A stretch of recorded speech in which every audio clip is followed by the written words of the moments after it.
So once you drop down through the hellmouth, you're going to enter an abyss where you'll first see the Weight of Darkness debuff. Now if you want to get the exotic chest, you can run to the left, and sometimes it'll spawn. You just got to get lucky for that, and you can keep restarting until it spawns there.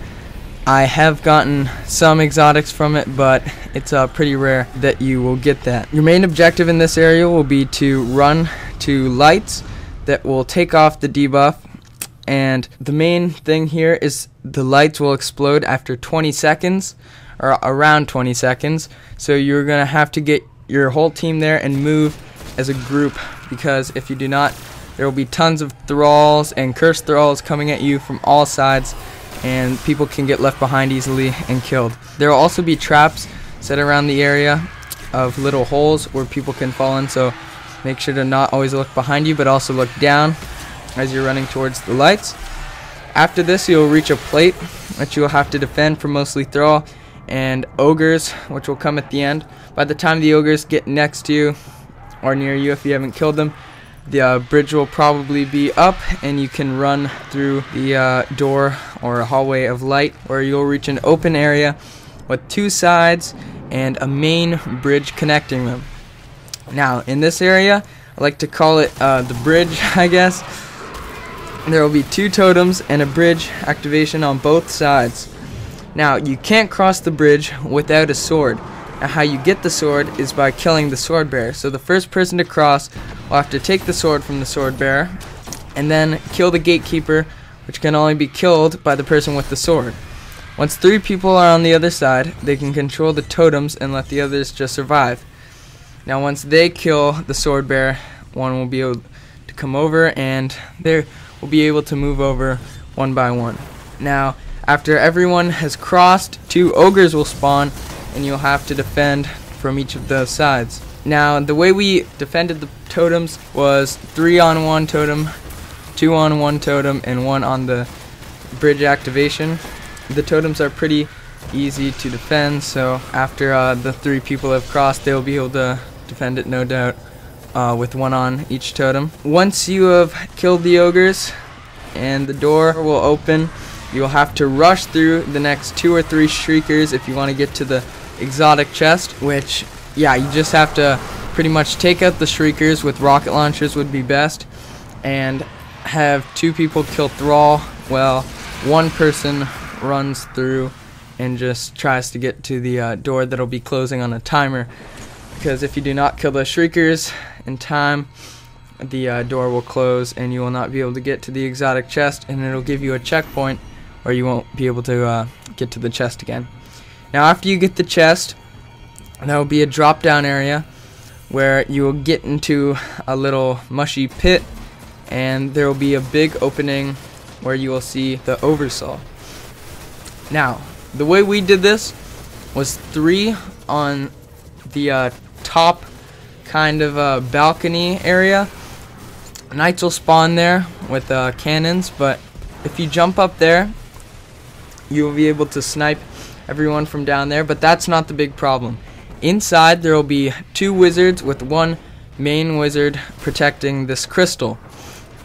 Now 1 person is going to run through on both sides, and you guys are going to want to do this in sync, so make sure you communicate, and they're going to kill the shrieker. Now after that, they're going to stay in there and lure out the wizard by just shooting at him, and run back to the upstairs kind of balcony area.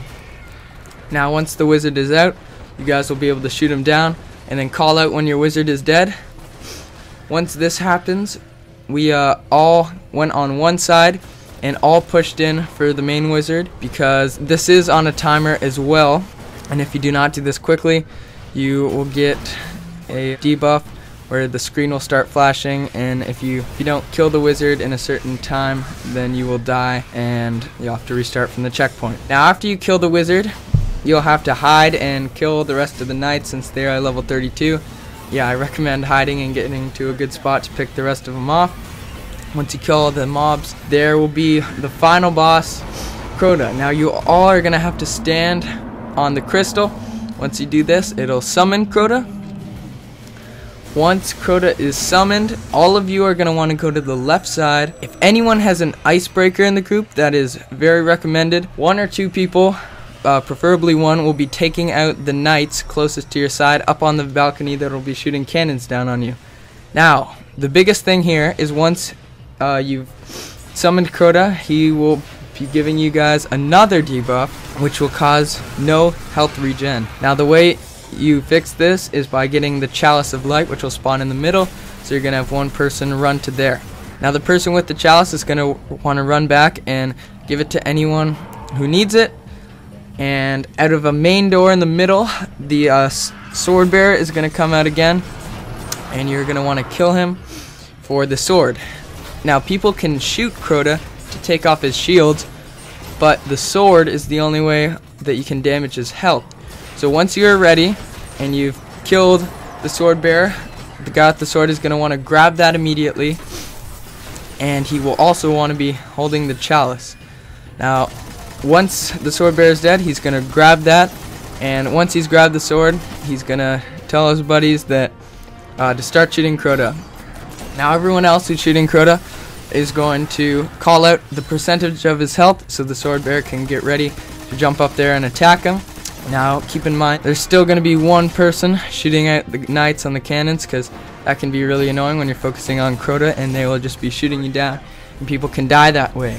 Now, if you die, an Oversoul will spawn, which looks like a giant green sun. To destroy the Oversoul, you will have to shoot it a ton.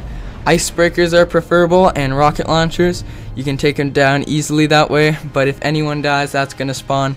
And if you do not take it out, it will wipe the whole team and everyone will die. So, once Crota's shields are down, the sword bearer is going to want to get 2 or 3 hits on him. You can maybe get 4 if you're up there in time. Once the sword bearer is back up, or once Crota is back up, you're going to want to shoot him again. This is preferable to get him down twice before the sword despawns, because the sword will have a timer on it. And once you take down Crota's shields again, you're going to want to get another 2 or 3 hits on him. Now, you're going to want to repeat this until you've done it twice, and the sword is spawned twice. You've killed the sword bearer twice. Now, once you have got him down, or once you've gotten the sword 2 times, everyone is going to run to the middle where you drop down. Now, you're going to do this because ogres will spawn. That will be a big deciding factor in surviving or not. Now, everyone in the back there, or having everyone in the back there, it'll be easy to take out the ogres, and hopefully you guys will be able to snipe them. If you have icebreakers, you'll be able to shoot them in the head and get the critical, and it'll stun them, and that'll be really easy to take them out. Once the ogres are dead, you're just going to want to repeat that cycle until you've beaten Crota. Now, I hope you guys have enjoyed this guide. I tried to explain everything fast so the video wasn't too long. But if you did enjoy, make sure to leave a like, comment on any questions you have, and subscribe for some more Destiny.